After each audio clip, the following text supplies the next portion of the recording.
Voy a hablar de la ley de gastar y de lo que implica tener conciencia de prosperidad. Cuando se tiene conciencia de prosperidad, gastar no debe ser ningún problema.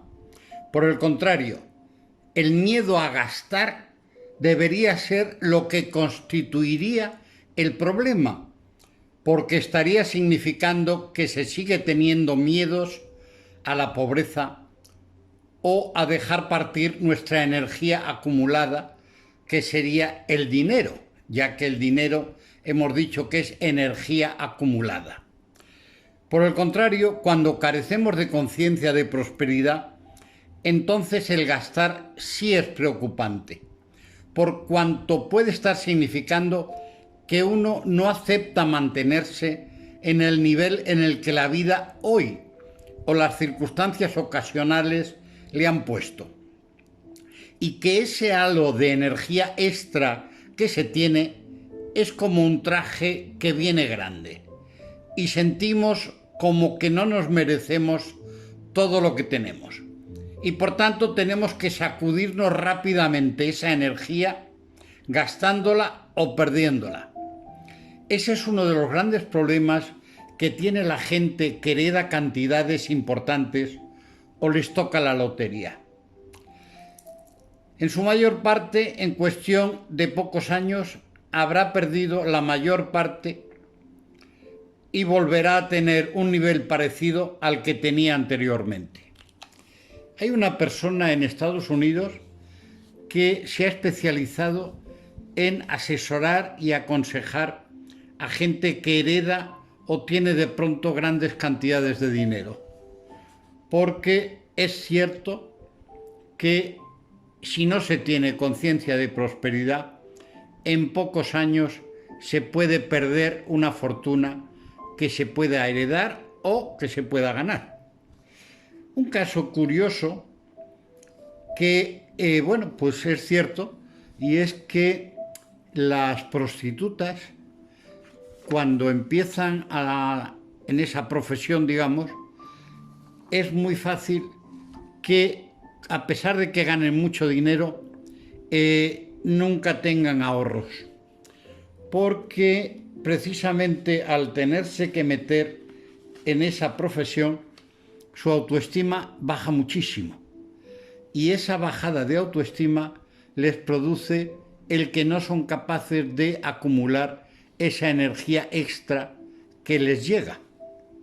Yo tenía un caso de una clienta que me venía a consultar hace ya muchos años, y esta mujer efectivamente había conseguido tener conciencia de prosperidad al punto que llegó en aquella época a tener 3 pisos en los que, pues los alquilaba y a su vez luego les vendía a las chicas productos, vestidos, sabía cómo generar ingresos, y me imagino que si ha seguido así, pues a lo mejor si vive todavía, esta mujer pues debe tener bastantes propiedades, pero constituye la excepción a la regla.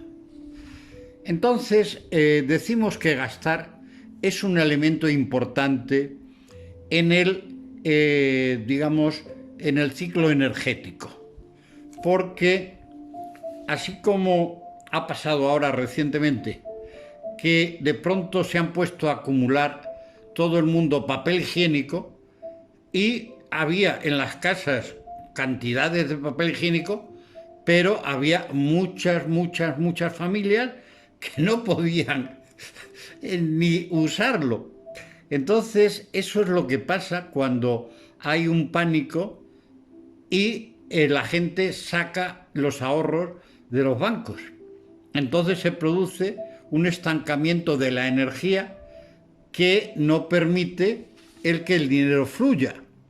Y ahí viene normalmente una crisis que conlleva falta o escasez de dinero y que se produzcan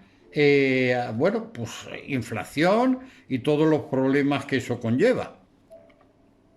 Hay un caso que comprendió este tema y que lo hizo justamente para aprovechar el que la gente cuanto más ganaba, más se gastaba. Y era Henry Ford. Él empezó a vender su coche modelo T y al mismo tiempo a pagar más a los empleados, quienes a su vez revertían esos mayores ingresos en la compra del coche, con lo cual él ayudó esta subida de salarios a que fuera todavía más rico después de hacer este sistema. Este sistema que también lo han venido y lo vienen utilizando los grandes almacenes. Todos sabemos que los empleados de grandes almacenes les han llevado a trabajar los domingos y los días festivos a cambio de unos ingresos importantes por esas horas extras que trabajan, sabiendo los grandes almacenes que al tener una bonificación en sus compras, parte de esos beneficios extras o ingresos extras los iban a revertir en compras en el propio almacén, con lo cual al final se ha producido un mayor ingreso para el propio almacén, que está pagando unas cantidades superiores. Entonces la cuestión era ¿por qué tenemos o se tiene miedo a gastar? Efectivamente, el miedo subconsciente a gastar es por no tener conciencia de prosperidad. Y tener o no tener conciencia de prosperidad significa que la fuente de la que nosotros recibimos esa energía en conserva no la creemos que va a seguir dándonos porque nos falta la seguridad en nosotros mismos. Si una persona tiene una alta autoestima, tiene una capacitación que le permite obtener unos ingresos, tiene la tranquilidad de que va a poder siempre seguir recibiendo de la fuente, porque la fuente no se va a agotar, el dinero no se puede agotar. Entonces esta persona tiene conciencia de prosperidad y nunca va a tener problema de dar y de recibir, porque está por encima de ese miedo que se produce cuando no hay conciencia de prosperidad. Por eso hay que pensar que para ayudar al ciclo económico tenemos que pensar que primero tenéis que recibir vosotros cuando estáis trabajando, y lo primero es para recuperar lo que vosotros estáis entregando al mundo, vuestra energía a través del trabajo, del tipo que sea. Si no empezáis por ahí, la cosa no funciona. Si vuestra mujer, si vuestra familia os piden, os exigen, no. Primero sois vosotros. Si vosotros no podéis subir a la cima, difícilmente podéis tirar de los que están detrás de vosotros. Entonces es importante que se conozca a nivel familiar que el que gana el dinero tiene que tener una recompensa en cualquier lugar, en cualquier momento, digo. Y a su vez hay que tener una cosa clara, que la conciencia de prosperidad nos tiene que llevar a que podamos dar aquello que nos sobra, llegado un momento en el que tenemos cubiertas nuestras necesidades, porque en ese dar también está una satisfacción que es propia del que da sin esperar recompensa. Esa es la parte importante de este concepto, que lo que se da no es por recompensarle luego ni recibir nada, es por el servicio personal o por, digamos, la satisfacción personal que se tiene. Pues bien, hay que, y es muy importante, como ya hemos visto, en otros capítulos que para todo hay que tener un presupuesto. Hay que hacer un análisis de los gastos que se tienen durante un tiempo para poder, sobre todo, establecer la proporción que se lleva ese capítulo en relación con el esfuerzo que nosotros tenemos que hacer para obtener el dinero suficiente. Entonces hay que hacer ese presupuesto durante un tiempo y analizar qué parte de energía vital le dais a cada ítem o a cada aspecto. Comida, vestido, casa, deportes, actividades, etc. Bien, porque sin eso no se puede llegar a tener luego una conciencia de prosperidad. Yo hice un curso con Frederick Lerman y él comentaba cuando llegaba ese tema del presupuesto y les hacía que en relación con determinados capítulos vieran cómo podían gastar menos y tener la misma o más satisfacción en relación con ese capítulo. Por ejemplo, les decía, a ver, transporte, ¿cuánto se gasta en transporte? Y entonces cuando analizaban los estudiantes su gasto en transporte, había gente que vendía el coche, que empezaba a utilizar transporte público. En viajes, pues también contrataban los viajes a través de una mayorista, en otras fechas, y había ahorros que resultaban verdaderamente curiosos. En relación, por ejemplo, con alimentación, había personas que buscaban los trucos más incomprensibles, pero que les permitía comer mejor y ahorrar dinero. Yo recuerdo una persona que me decía, vamos, que él contaba, que había hecho para ahorrar en alimentación, se llevaba la comida a la oficina y entonces ahorraba en lugar de comprar en la cafetería de la oficina. Y al cabo de unos días los compañeros, como cocinaban muy bien, empezaron a pedirle que llevara en Tupperware comida para ellos. Y al final resultó que no solo ahorraba en su propia manutención, sino que también ganaba porque los compañeros que se fueron acostumbrando a esto le pagaban una cantidad por la alimentación, lo que para ella significó un beneficio extra, aparte de tener mayor beneficio por gastar menos. Entonces hay cosas que parece mentira, pero que se producen también. Hay una afirmación que dice que cuando se quieren generar ingresos es posible que se pueda encontrar forma a través de crearse gastos.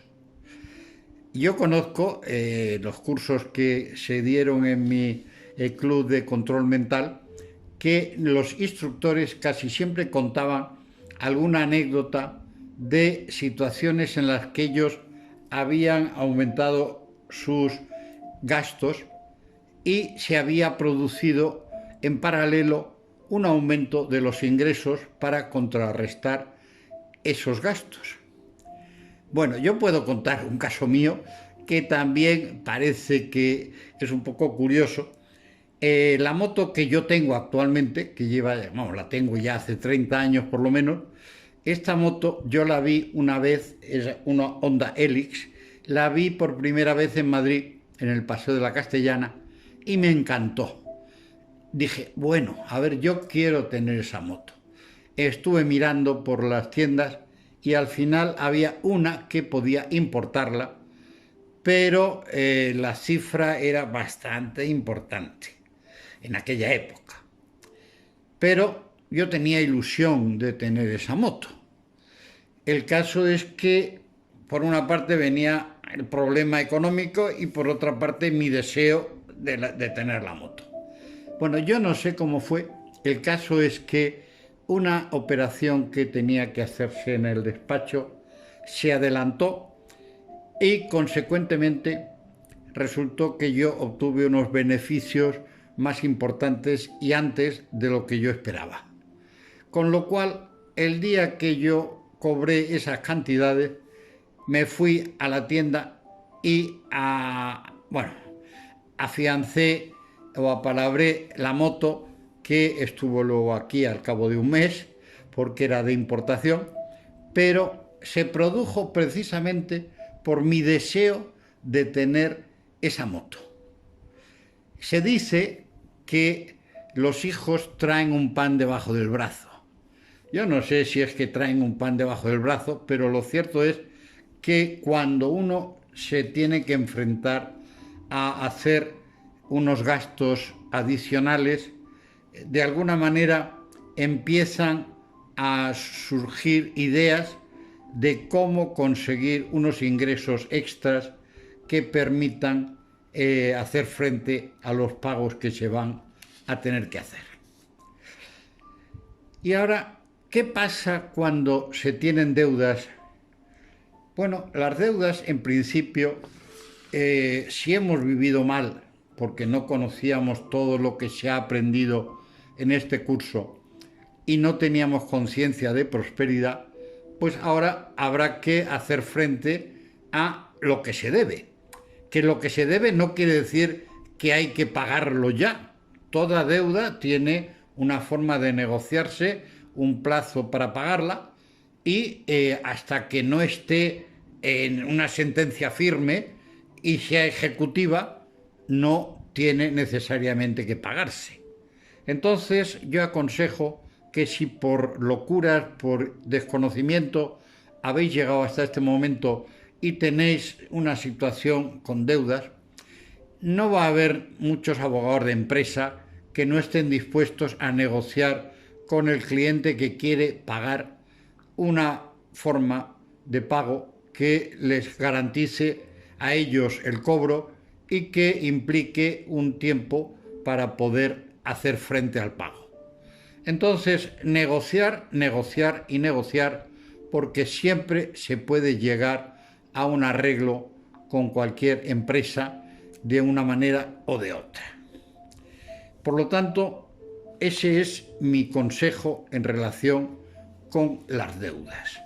Y lo que sí es importante también es que os deis cuenta de que es un hecho incuestionable que dos familias cuyos maridos reciben los mismos ingresos, se puede dar el caso de que una esté llena de deudas, con tarjeta de crédito, con pagos aplazados, con todo, y la otra viva al día sin tener ningún problema y estén disfrutando de una vida mejor y más tranquila. Porque unos toman las vacaciones en unas fechas, compran en rebajas, hacen, a su vez compran en el supermercado o en el mercado central, se las buscan para, con los mismos ingresos, vivir mejor. Entonces, muchas veces, el ser próspero no quiere decir que se tienen que tener más ingresos. Teniendo los mismos ingresos, se puede, si se sabe administrar y se tiene conciencia de prosperidad, vivir mejor. Entonces, al final, si todo se pone mal y tenéis una deuda, podéis hacer como aquel que estaba sin dormir y dando vueltas, y la mujer le dice: Pepe, ¿qué te pasa? Dice: no, es que estoy muy mal porque mañana le tengo que pagar a Juan un dinero que le debo, y es que no sé, porque no tengo el dinero para pagárselo. Y entonces la mujer dice: ah, bueno, coge el teléfono, le llama al otro, dice: oye, mira, que te llamo porque mi marido te tiene que pagar mañana una cantidad. Bueno, pues no tiene el dinero y no te lo va a poder pagar. Buenas noches. Dice: cariño, ahora el que no va a poder dormir es él. Duérmete.